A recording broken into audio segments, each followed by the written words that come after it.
Hello to everyone. My name is Sujit Bhatt और आज हम बात करने वाले हैं नई शिक्षा नीति 2020 के बारे में। नई शिक्षा नीति 2020 की कुछ मुख्य बातें हैं, जैसे नई शिक्षा नीति में 5वीं क्लास तक मातृभाषा स्थानीय या क्षेत्रीय भाषा में पढ़ाई का माध्यम रखने की बात कही गई है। इसे क्लास 8 या उससे आगे भी बढ़ाया जा सकता है। विदेशी भाषाओं की पढ़ाई सेकेंडरी लेवल से होगी। हालांकि नई शिक्षा नीति में यह भी कहा गया है कि किसी भी भाषा को थोपा नहीं जाएगा। साल 2030 तक स्कूली शिक्षा में 100% ग्रॉस एनरोलमेंट रेशियो के साथ माध्यमिक स्तर तक एजुकेशन फॉर ऑल का लक्ष्य रखा गया है। अभी स्कूल से दूर रह रहे 2 करोड़ बच्चों को दोबारा मुख्य धारा में लाया जाएगा। इसके लिए स्कूल के बुनियादी ढांचों का विकास और नवीन शिक्षा केंद्रों की स्थापना की जाएगी। स्कूल के पाठ्यक्रम 10+2 के ढांचे की जगह 5+3+3+4 का नया पाठ्यक्रम संरचना लागू किया जाएगा, जो क्रमशः 3 से 8, 8 से 11, 11 से 14 और 14 से 18 उम्र के बच्चों के लिए है। इसमें अब तक दूर रखे गए 3 से 6 साल के बच्चों को स्कूली पाठ्यक्रम के तहत लाने का प्रावधान है, जिसे विश्व स्तर पर बच्चों के मानसिक विकास के लिए महत्वपूर्ण चरण के रूप में मान्यता दी गई है। नई प्रणाली में प्री स्कूलिंग के साथ 12 साल की स्कूली शिक्षा और 3 साल की आंगनवाड़ी होगी।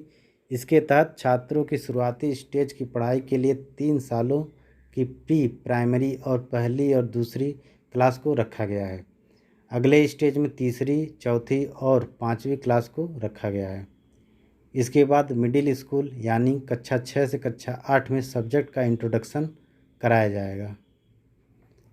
सभी छात्र केवल तीसरी, 5वीं और 8वीं कक्षा में परीक्षा देंगे। 10वीं और 12वीं की बोर्ड परीक्षा पहले की तरह जारी रहेगी, लेकिन बच्चों के समग्र विकास करने के लक्ष्य को ध्यान में रखते हुए इन्हें नया स्वरूप दिया जाएगा। एक नया राष्ट्रीय आकलन केंद्र परख एक मानक निर्धारक निकाय के रूप में स्थापित किया जाएगा। पढ़ने लिखने और जोड़ घटाव की बुनियादी योग्यता पर जोर दिया जाएगा। बुनियादी साक्षरता और संख्यात्मक ज्ञान की प्राप्ति को सही ढंग से सीखने के लिए अत्यंत जरूरी एवं पहली आवश्यकता मानते हुए नेशनल एजुकेशन पॉलिसी 2020 में मानव संसाधन विकास मंत्रालय द्वारा बुनियादी साक्षरता और संख्यात्मक ज्ञान पर विशेष जोर दिया गया है। एनसीईआरटी 8 वर्ष की आयु तक के बच्चों के लिए प्रारंभिक बचपन देखभाल और शिक्षा के लिए एक राष्ट्रीय पाठ्यक्रम और शैक्षणिक ढांचा विकसित करेगा। स्कूलों में शैक्षणिक धाराओं, पाठ्येतर गतिविधियों और व्यावसायिक शिक्षा के बीच खास अंतर नहीं किया जाएगा। सामाजिक और आर्थिक नजरिए से वंचित समूहों की शिक्षा पर विशेष जोर दिया जाएगा।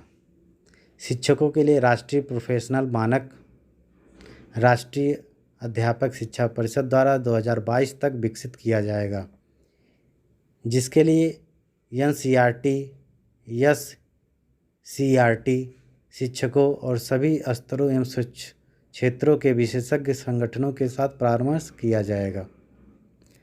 मानव संसाधन विकास मंत्रालय का नाम बदलकर शिक्षा मंत्रालय कर दिया गया है। इसका मतलब है कि रमेश पोखरियाल निशंक अब देश के शिक्षा मंत्री कहलाएंगे। जीडीपी का 6% शिक्षा में लगाने का लक्ष्य, जो अभी 4.43% है। नई शिक्षा का लक्ष्य 2030 तक 3 से 18 आयु वर्ग के प्रत्येक बच्चों को गुणवत्तापूर्ण शिक्षा प्रदान करता है। 6ठी क्लास से वोकेशनल कोर्स शुरू किए जाएंगे। इसके लिए इसके इच्छुक छात्रों को 6ठी क्लास के बाद से ही इंटर्नशिप करवाई जाएगी। इसके अलावा म्यूजिक और आर्ट्स को बढ़ावा दिया जाएगा। इन्हें पाठ्यक्रम में लागू किया जाएगा। उच्च शिक्षा के लिए एक सिंगल रेगुलेटर रहेगा। लॉ और मेडिकल शिक्षा को छोड़कर समस्त उच्च शिक्षा के लिए एक एकल अति महत्वपूर्ण व्यापक निकाय के रूप में भारत उच्च शिक्षा आयोग का गठन किया जाएगा। HECI के 4 स्वतंत्र वर्टिकल होंगे। विनियमन के लिए राष्ट्रीय उच्चतर शिक्षा नियामकीय परिषद, मानक निर्धारण के लिए सामान्य शिक्षा परिषद, वित्त पोषण के लिए उच्चतर शिक्षा अनुदान परिषद और प्रत्यायन के लिए राष्ट्रीय प्रत्यायन परिषद। उच्च शिक्षा में 2035 तक 50% GER पहुंचाने का लक्ष्य है। फिलहाल 2018 के आंकड़ों के अनुसार GER 26.3% है। उच्च शिक्षा में 3.5 करोड़ नई सीटें जोड़ी जाएंगी।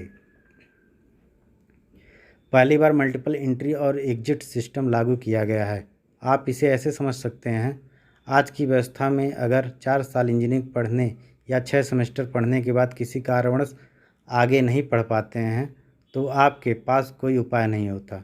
लेकिन मल्टीपल एंट्री और एग्जिट सिस्टम में 1 साल के बाद सर्टिफिकेट, 2 साल के बाद डिप्लोमा और 3-4 साल के बाद डिग्री मिल जाएगी।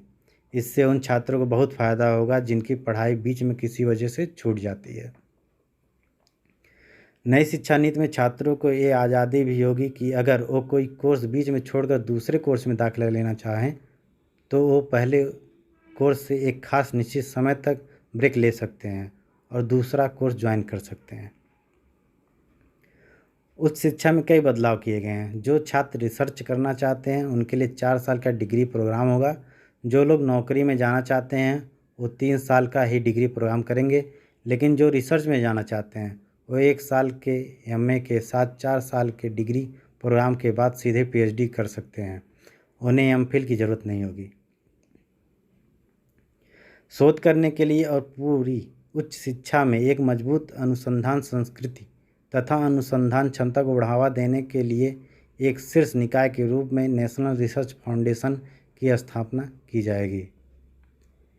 NRF का मुख्य उद्देश्य विश्वविद्यालयों के माध्यम से शोध की संस्कृति को सक्षम बनाना होगा।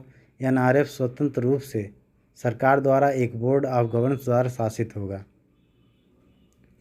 उच्च शिक्षा संस्थानों को फीस चार्ज करने के मामले और पारदर्शिता लानी होगी। SC, ST, OBC अन्य विशिष्ट श्रेणियों से जुड़े हुए छात्रों की योग्यता को प्रोत्साहित करने का प्रयास किया जाएगा।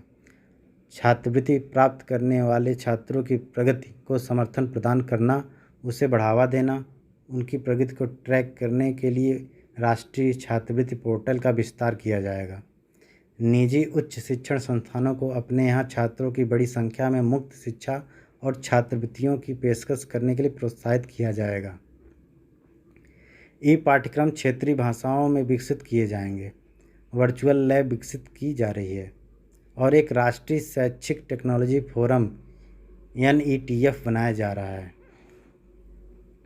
हाल ही में महामारी और वैश्विक महामारी में वृद्धि होने के परिणाम स्वरूप ऑनलाइन शिक्षा को बढ़ावा देने के लिए सिफारिशों के एक व्यापक सेट को कवर किया गया है, जिससे जब कभी और जहां भी पारंपरिक और व्यक्तिगत शिक्षा प्राप्त करने का साधन उपलब्ध होना संभव नहीं है, गुणवत्तापूर्ण शिक्षा के वैकल्पिक साधनों की तैयारियों को सुनिश्चित करने के लिए स्कूल और उच्च शिक्षा दोनों को शिक्षा की ज़रूरत को पूरा करने के लिए MHRD में डिजिटल अवसंरचना, डिजिटल कंटेंट और क्षमता निर्माण के उद्देश्य से एक समर्पित इकाई बनाई जाएगी।